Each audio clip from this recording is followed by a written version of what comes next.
What's up, Trekkies?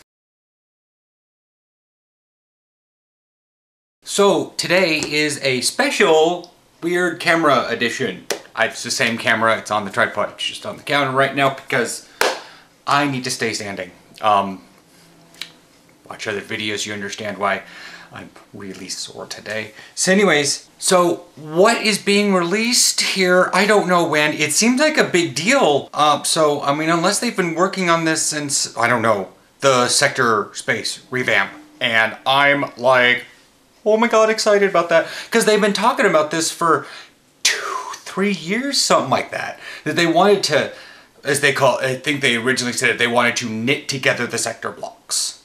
And Aaron and I know have been talking about that for a long time, and it would be just really cool. But so finally it's happening. Oh my God, it's happening. See, dreams do really come true. Yes, that works. So what does this all mean? I mean, I don't know. Okay, sorry about that in case I've shifted position. I realized I didn't have it brought up on my phone and I needed to go. Anyways, it took a long time to figure out how to get to it. Anyways, so you really got to go to this website. It's down below. It's interactive beyond all belief. Like this main map right there, actually you can click on the beta or the alpha quadrant, the beta quadrant, and the delta quadrant.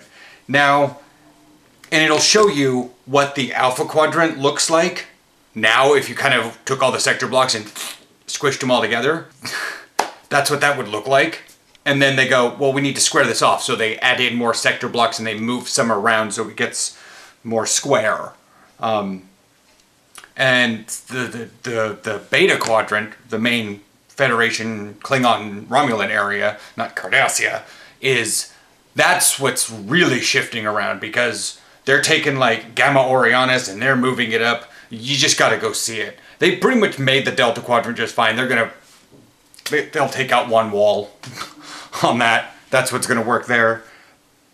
The thing about my Vesta and how this is going to work for like Quantum Slipstream, at least for me, is the fact that my Quantum Slipstream goes for a long time. And because I use the Obelisk engine, plus I have the Chronoton infused one, because bonus for Vesta, I can turn like almost on a dime.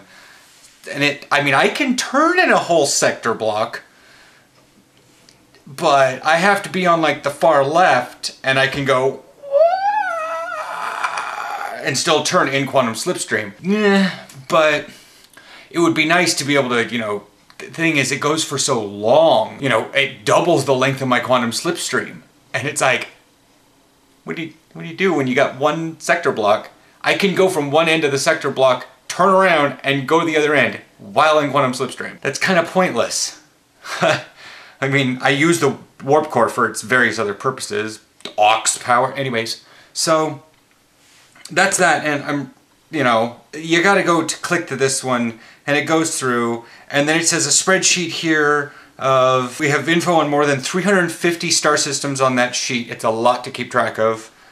System locations and new sectors. Then they have these interactive little maps. Let's see if we can get this here. And it'll show small like sector blocks like the little trio Cardassian area. And it's like, it'll show, here's everything.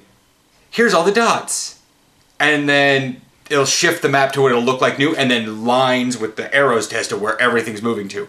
You ain't gonna know where to fly in this game from what I understand. It moves all over the place. And they're getting rid of like the whole north end of Eridon? No. Iota Pavanis. Whatever, the really north one. And you can see up in the corner how they're just taking like everything right there. Yeah, like it is, like stuff is just sliding all over the place. The Astrometrics, they're still gonna have a major delineation between where the sector blocks used to be, so you kind of have an idea where you're going, but the Astrometrics on the bottom is actually gonna be linear. It says here, currently the grid doesn't serve much purpose at all other than to give you a sense of motion as you fly.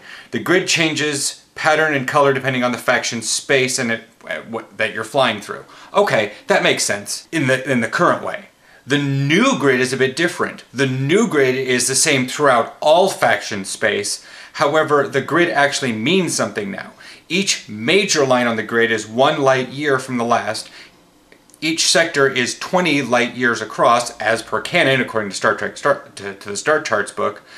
Each of the smaller lines on the grid show light months, weeks, and even light days, while systems will still tell you how far they are, blah blah blah, and gauge the distance by looking at the map, okay? The thing that there's now a vertical light wall to help delineate between sectors toward the edge of each sector, and the sector names will be down there.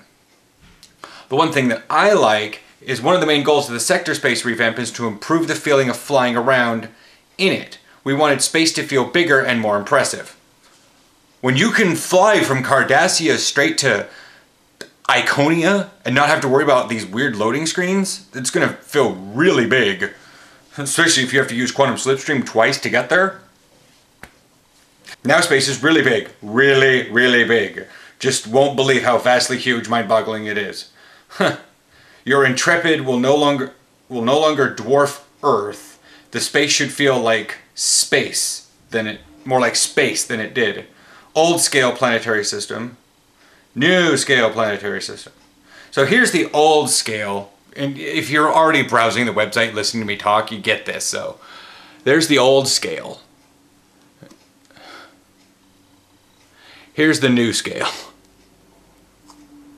That's like cool. How are DOFs going to work? Because you got the sector blocks for whatever. They're still going to be in that area. You're just going to have to fly to that area. And you might have to remember which ones are where. You know, you want to go to regular sector block? Well, you better go find the Briar Patch. You have to go fly to the Briar Patch, so that'll be working. They've changed how transwarp works. If things are significantly farther from you, you still be able to transwarp to them.